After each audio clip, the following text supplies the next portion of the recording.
trust me, there's ways that we can make that profile visually engaging so that when people do land on your profile, they're staying there.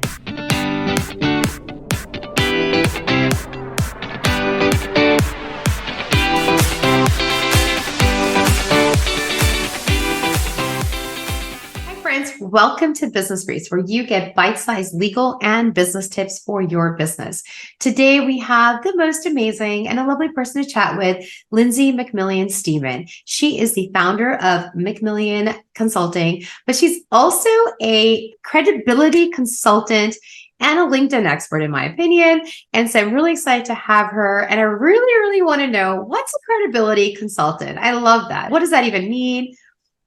Yeah. So, well, first of all, Girija, thank you so much for having me. I've just been really looking forward to this conversation, just to bring hopefully some new nuggets and takeaways for your listeners and viewers. So yeah, LinkedIn credibility consultant. I mean, really, one of the things that just lights me up with what I do in my business and with my team and working with clients is helping them make sure the reputation they have offline amongst their peers, their clients, in their communities, in their field and industry is mirrored online, specifically through LinkedIn. Mm-hmm. And so what that really comes down to is credibility, right? And helping them position themselves in a way that's honest and genuine and authentic. And a lot of people get hung up on that when it comes to LinkedIn, or they don't understand the really just importance and how paramount it is to any success you can have on the platform, and quite honestly, how it's impacting even offline success as well. So credibility just seems to resonate, and a little alliteration never hurts too. So it makes it memorable.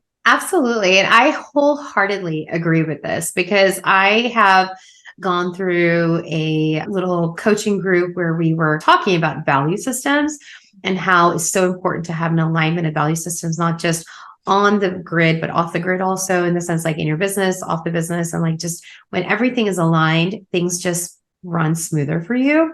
And plus you feel more genuine in what you're doing. How did you even see that there was a gap here? Like, what made you even notice this? Because not a lot of people are tuned into this.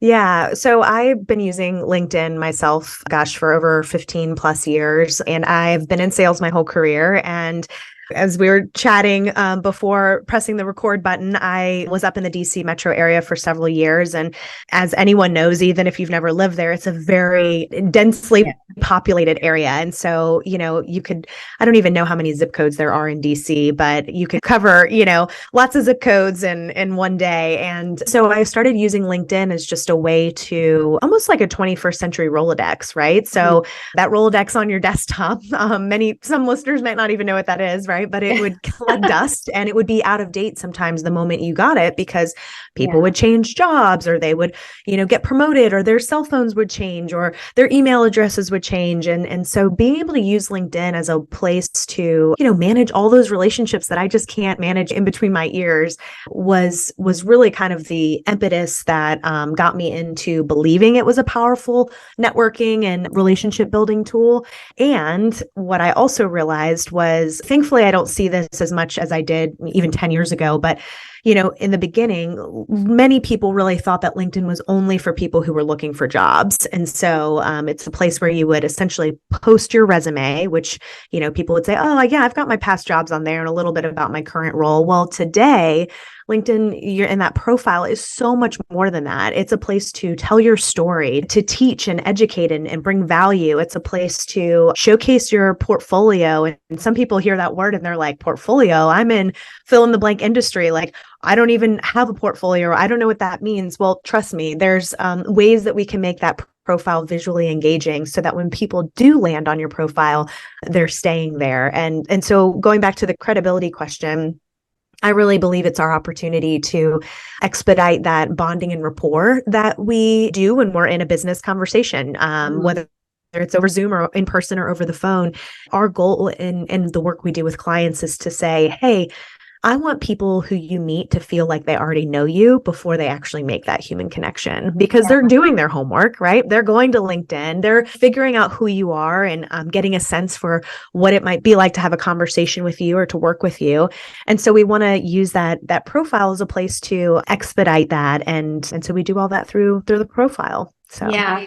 I love that, because LinkedIn is actually, in my opinion, one of the better platforms, because the algorithm is still pretty friendly It's not like Instagram or Facebook, TikTok or whatever. And plus you're also making, if that is where your audience is, then it's a great connection. But before I get into the nuances of, hey, what's best for LinkedIn or what are some good practices and all that awesome, tips that we all need for LinkedIn, I really want to talk to you a little bit more about credibility, because I've gone to lots of conferences and a lot of creators are in this conference. And mind you, not you, but like in general, creators can come from all different backgrounds, because at this moment in time, 2023, it doesn't matter what kind of professional you are, what kind of business you do, you are still creating, especially for social media. And at the end of the day, LinkedIn is a form of social media too, and it's a platform that's privately owned by, LinkedIn. But question is that when you talk about credibility and authenticity, a lot of times people are like, well, social media is just full of a lot of fakeness. There's like the social media world, and then this is the real behind the scenes. How do we reconcile that? Like in the sense of, how do you show up but in a way that you want to show up, but still keep yourself authentic and genuine? Do you have any tips on that?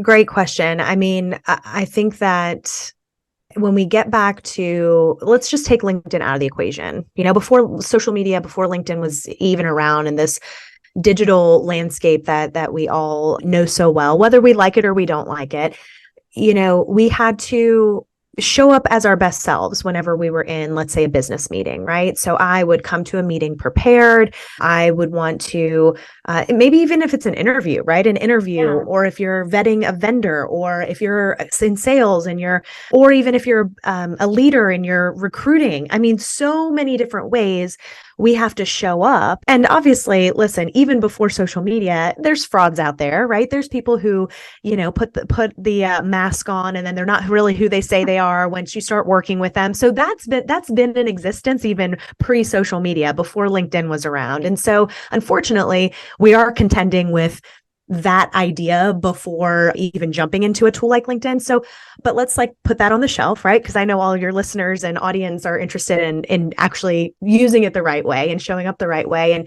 And so I go back to what I mentioned earlier, Girija, which is your goal is for people to hear your voice when they read about you, specifically, again, in LinkedIn and through that profile, so that when they meet you, they're like, oh, that's the Girija I read about. Right. I'll give you a quick story. So one of my clients is a business owner. He's owned a boutique financial advising firm for many, many years. I think at the point we worked together, maybe 17 years he'd been in the business.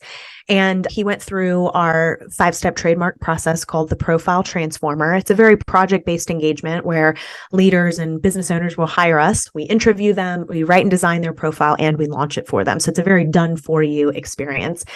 I didn't train him how to use LinkedIn, right? That was all he wanted, was like, hey, how do I look better on this platform? Because I'm not a good writer. People, that's what they often say, Girija, is I'm not a good writer, or I don't know how to position myself, or I don't like talking about myself. I'm like, well, you've knocked on the right door, friend. Like, let me help you do that. And so the power of that process is the interview, where I get to hear a client's story and how they speak about their expertise, how they come to the table, how they talk about their passion and why they do what they do and how they got to where they are. I learn about their expertise and their credentials. I learn about the things they have done and currently do in the community. I mean, it's almost like an autobiography, right? So and some of your listeners might be like, what is Lindsey talking about? You can do all of that in LinkedIn? And the short answer is yes, absolutely. Yeah. On my LinkedIn profile, yes, it says LinkedIn credibility consultant, but there's parts of my profile where it says, founder and principal of McMillion Consulting. And guess what? Nobody knows what a founder and principal is. Nobody knows what McMillion Consulting is, right? And that's okay.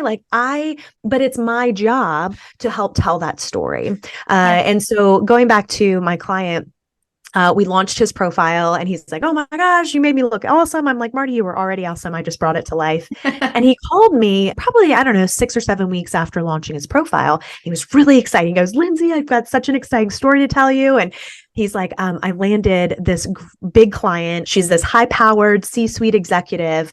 I've been chasing her down for 6 months and she became a client. I'm like, oh my gosh, congratulations. That's awesome. But Girija, in my head, I'm wondering, why is he calling me? So I'm listening and I'm excited for him.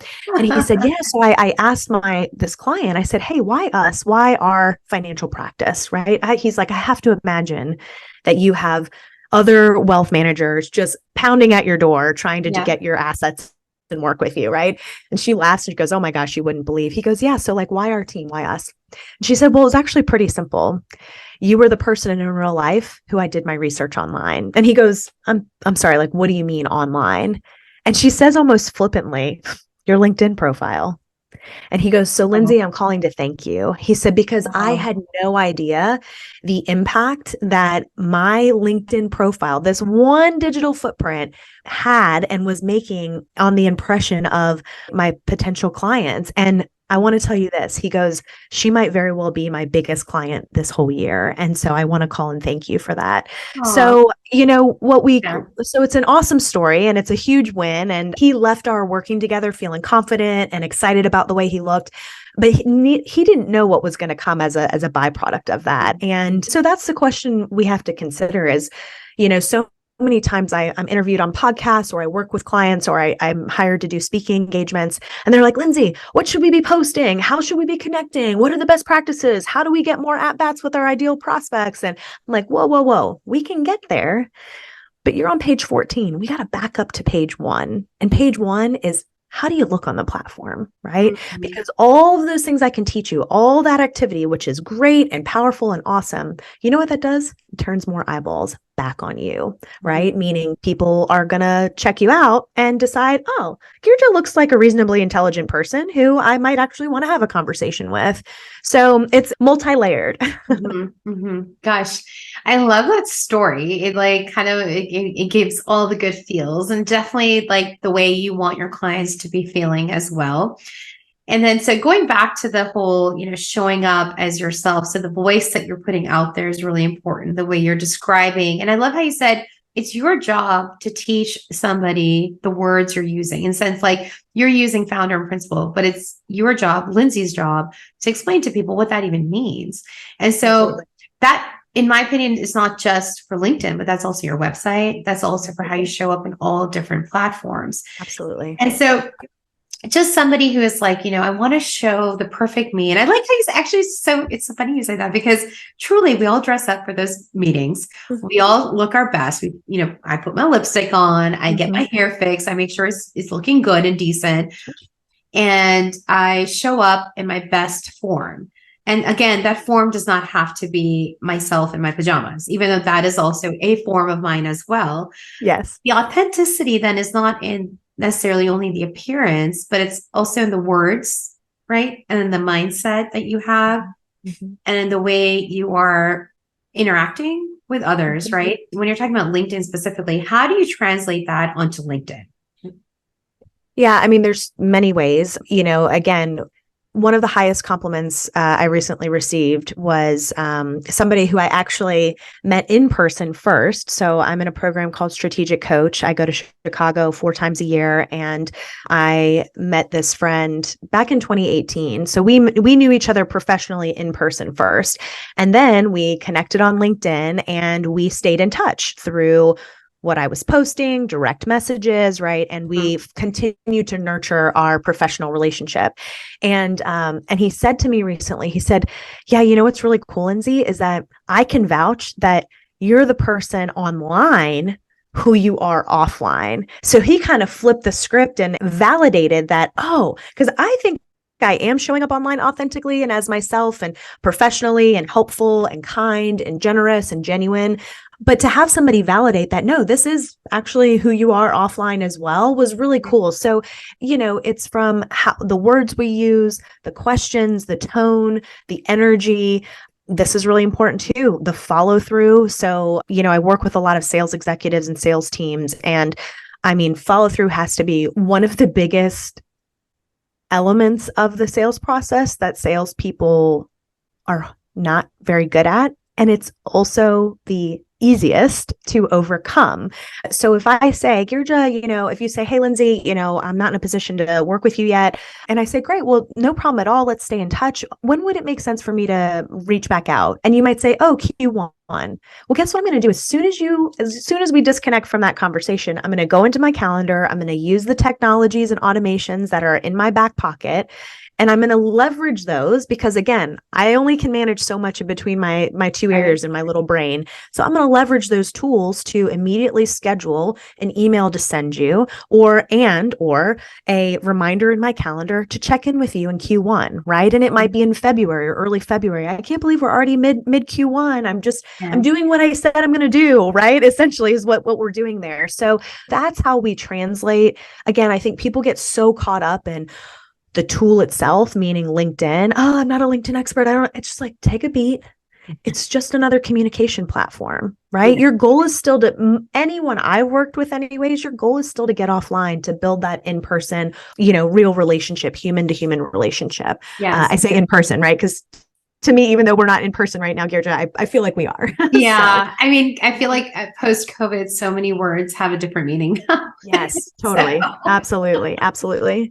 But yeah, I think, the human interaction is so important. And of course, speaking of post-COVID, we've been able to connect via Zoom or via, FaceTime even, or other forms like G Suite, I don't even use it, but Google Teams or something like that. And so there's so many other ways to connect with somebody outside of your city. Yes. And nothing should be a barrier now because we have global access to people around the world, essentially, unless there is some issues with Wi-Fi or something like that. But you're right. Like, you have to follow up. Following up is huge. Following up is something that is like basic business 101. Yeah. It's just as simple as you go to a conference, a virtual conference even, and write down notes about the speakers and then follow up in an email with them and let them know why they impacted you or what was so good about them. That yes. People love to hear about why you love them. Yes. You're taking all those principles that you already know as a credible professional, and you're just translating them and carrying them over into an online space like LinkedIn. Mm-hmm. So my hope in sharing that is that, it doesn't have to be that complicated, right? It doesn't have to be that scary. I feel like a lot of times I'm a fairy godmother and I get to wave my wand and say, you are granted permission, right? To tell your story. You're granted permission to, press the button that doesn't look clickable. We don't have to be so fearful, and it's okay not to know, right? That's why there are experts and conversations like you and I are having right now to say, okay, well, what are the things I should know? And what are the things I should be considering? Because I do want to get better. Mm-hmm. So we're not expecting everyone to be an expert in every area of everything in the world. But, if you've got a curiosity and a genuine heart to get better, then usually there's tools out there to help you do that. Yeah. And speaking of what we should know, now let's get to LinkedIn. What should we be doing with our profile? Just the basics, like get this done ASAP situation. Yeah. Well, one little myth that I'll debunk, I actually don't even see it anymore because my brain just glazes over it as, not a helpful benchmark, but I think it still exists today inside of the LinkedIn profile. And it's evolved over the years, but there's some level of like, Lindsey, you have an intermediate profile or you have an expert profile. And Girija, I just can't stand that benchmark that LinkedIn provides in the profile because I'm pretty sure, again, last time I checked, it only requires you to have maybe 3 or 4 sections of the profile built out to be considered an all-star. And it's kind of abysmal as far as I'm concerned because there are more than 24 sections of the LinkedIn profile that you could be building out. So, okay, so some of the basics. Well, the foundation of any LinkedIn success and experience is, like I said earlier, that profile. So doing an audit and saying, man, is this up to date? Is this authentic? Is this telling a story? People typically want to help you, but if you're not telling them how they can help you, then you're missing a huge opportunity, right? So it's storytelling, it's educating, it's informing, it's giving people a way to reach you outside of LinkedIn. Is it visually engaging? So those are just a couple of questions that I would recommend running through the profile filter as you're doing a personal assessment. I write about LinkedIn every week. So, get on my LinkedIn Insider community. I'll get in your inbox once a week, where because Yeah. LinkedIn's also changing every year and every couple of months. So that leads me to the second point is just get in there consistently. Even if you don't have an action plan or a strategy of what you're trying to do just yet, I would say at bare minimum, just get in the habit of getting there on a daily basis. And I'm not suggesting that LinkedIn should become a black hole, waste of time, bottomless pit, but because you do have to ask the question. I was just recently interviewed on another podcast where I said, you have to ask yourself the question, what am I about to do on LinkedIn? Because it will just become like any quote unquote social media platform where you come up for air an hour later and you're like, what did I just spend my time on? So going to the profiles, number one, getting in there consistently, not being afraid to click the buttons, just start observing, right? Now, observing a lot of people on LinkedIn, especially if they're new or not consistently, in there and comfortable, they'll be just consumers, right? And so I want to really challenge anyone who's just consuming instead to be an observer. Because normally when we're observing something, then we take that observation and we do what with it? We take action on it. So I really want to encourage you that if you're listening and you're kind of starting at that 101 level of getting more consistent or comfortable in LinkedIn is don't just see an observation or notice something, take action on it. So Girija, if I see that you have, recently had a work anniversary, I'm not just going to observe that information or consume it and hold it to me. I'm going to observe it and then I'm going to take action. I'm going to reach out to you, right? And it might not be in LinkedIn. It might be a text message or it might be an email or it might be, a mailed letter or a mailed card that I send you. So not everything has to stay in LinkedIn. So we've got the profile, we've got the consistency piece, because here's the thing, the truth is going on consistency before I move on. If you're not in there consistently, then so if you're going into LinkedIn once a month, then it will be a waste of your time because you're going to be totally lost. You're not going to know what you're trying to accomplish. You're not going to know where you need to go. So just start getting your feet wet. Okay, so that's the second kind of piece of it. Another piece is building your network, assessing who's in your network. I just interviewed a client yesterday for the Profile Transformer. And he's been very inactive on LinkedIn. He probably has, 200, not even 300 connections. And he's slowly but actively building his network. And that's really, really important because LinkedIn is going to become more valuable to you as a business tool the larger your network. Now, here's the huge asterisk disclaimer. What I am not suggesting, because there are different beliefs and approaches out there with LinkedIn, I am not suggesting that in order for this tool to be profitable and powerful and productive for you, that you need to have 30,000 connections, right? It's not so much a quote unquote influencer space. Now, some people use it in that way, but the majority of professionals that I work with, and I've trained thousands over the last decade plus, are really trying to use it as a credibility tool and a place to foster existing relationships and find new relationships and build their network, right? So focusing on that network. Here's the last part. Okay, so we got the profile, we've got a habit of consistency, we've got looking at our network, our current network, and building our new network with new people. And then the last piece, just to keep it very simple, is the content that you're putting out there. So it is about, okay, how are you bringing value to your network? I'll pick on myself again. Nobody cares about LinkedIn as much as I do. And I know that. So I don't only post about LinkedIn. What do I post? Well, I have to ask myself, who are the clients that I enjoy working with? What do they care about? What do they do professionally? What pain do they have that I can help alleviate? So I post content that's a mix of, yes, LinkedIn and my expertise and new tips because I'm seen as that resource. And my clients are leaders, they're sales professionals, they're business owners. So they care about time management and goal setting and attracting talent and getting at bats with ideal prospects. So I'm speaking about those topics so that when they have a need for the profile transformer with LinkedIn, or when they have a need for a speaker about leveraging LinkedIn to, get more at bats. And so I'm the person they think about because I've consistently put myself in front of them with other valuable content. Gosh, great tips. I agree with you. Having consistency, showing up and putting content out there. And then I love that you made such a differentiation between just a consumer versus an observer. Observing, you're taking it in, you're looking at it, but you're also taking action steps, which is so important. and making those intentional connections, whether on LinkedIn or outside of LinkedIn. And, LinkedIn is such a great tool. I personally love it myself. I don't know what you think about this, but like, I know that I use other platforms also. And so I will multi-use some of the things that I'm using on like Instagram, maybe not on the same day. Maybe I'll switch it around a little bit. So there's, a variety of things happening, but I'll definitely like, use that one piece of content across the board on the different platforms.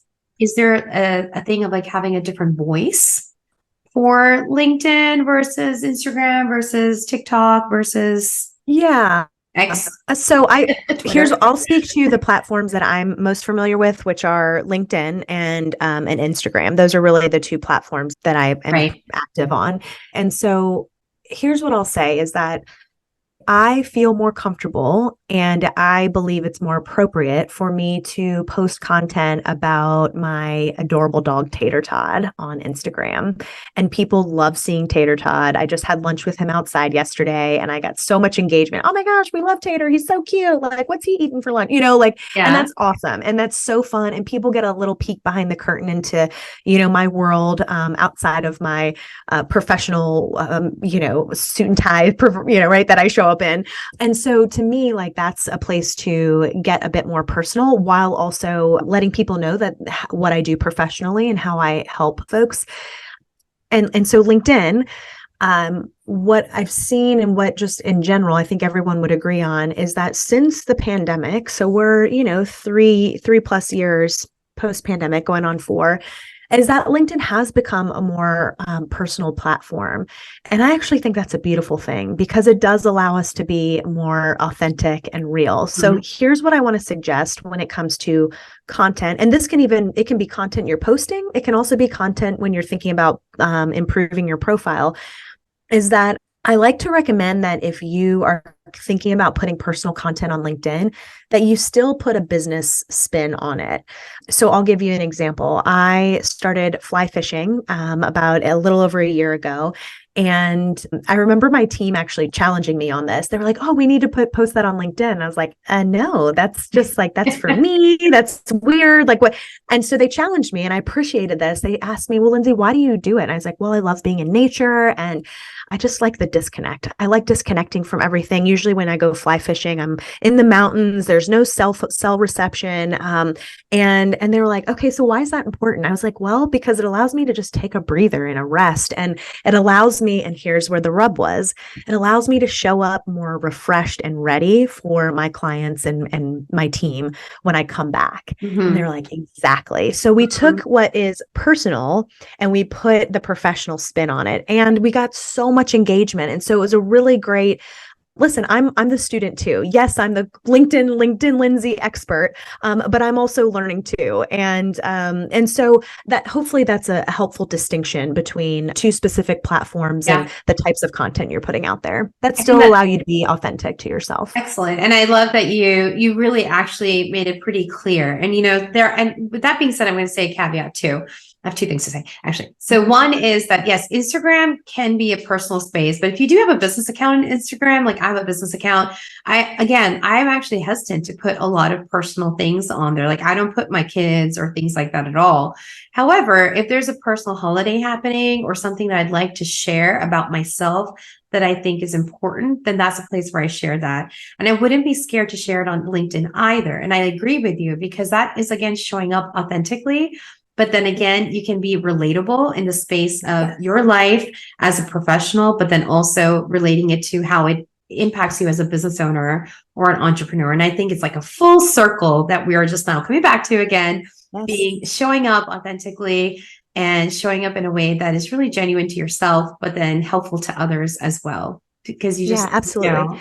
Well, and think about it. I mean, like how exhausting to be one way in one ecosystem, let's call it the internet, right? And then have to if it's not the same person who we are in the flesh, right? I mean, it's exhausting. It's a rat race, and it's certainly doesn't seem like a sustainable game plan. So, you got to where you are for a reason. It's probably because you're an awesome person and you're credible and people like you and you help them.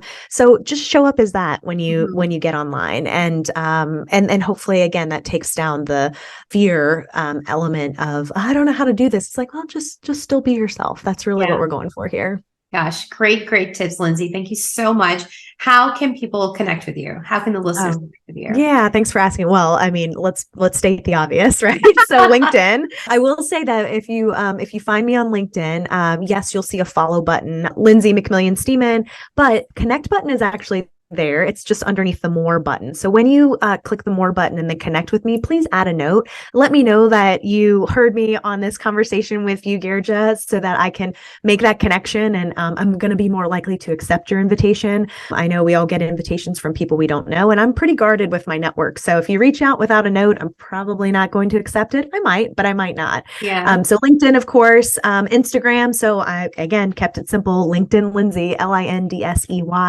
And then our website, we actually have such great content, a lot of free resources and guides. So please head over there, swipe anything that could be helpful. It'll also tell you ways that we can work together one-on-one or in a group setting. But McMillionConsulting.com is that website. It's literally your website is great. McMillion. Oh, thanks. Great. I actually, and we'll put all the links in perfect. the episode as well. But your website is great. I was looking through it. You have amazing resources. And so I don't know if I'm all on credit to my team. So I'm going to get on the newsletter too if I'm not on it. But yeah, please do. I'd love to be able to be a resource for you. So great to have you. Before we say bye, I do like to ask a couple questions. And so one of the questions is there any latest book you're reading or podcast or even a Netflix show that you're watching that you're like, hey, I really want to share this with you all today? Yeah. Okay. So my husband and I used to watch Downton Abbey, and it's just he's a business owner as well. And that life of entrepreneurship can be really tough and exhausting and stressful at times. And so we really enjoyed watching Downton Abbey when it was out several years ago, because it was a no drama, not stressful show to watch. Well, we've watched all of those. And so we've been recently watching again, the Gilded Age. So it's got the same idea. It's very it's a sleepy show. Like, we turn that television off at night when we watch an episode and we're like, okay, we're ready. We're not amped up. We're not, so the Gilded Age is probably, and I think my husband would be like, I can't believe you told an online audience that we watch Gilded Age, but it's just great. There's no harm in watching something that's not stressful, right? So I agree with you. Yeah. That's so funny. Yeah, Downton Abbey. I remember when I used to just come on regular TV. My gosh, we would literally have watching viewing parties. Thank you. What's that called? Viewing parties. Yeah. It was so fun, and I agree. It was clean. Yeah. It was nice. It was a good story. It was fun. It was stress. Rich. It was also deep in some ways too. So I really enjoyed it. And last but not least, what is your anchor when things are going crazy around? Oh yeah, such an easy. Yeah, my faith. So, absolutely. When life is spinning out of control, I always go back to God, and it's usually because I'm out of alignment. And so when I'm connected to the source and He's the source, life feels a lot more peaceful and manageable because I don't have to carry that burden of control. I love that. Lindsey, thank you so much. I really enjoyed learning from you and talking to you, and I really appreciate your time. Girija, thank you so much for having me. I hope it was a helpful conversation to your audience as well. And I can't wait to, get some reach outs and hear how we've helped people.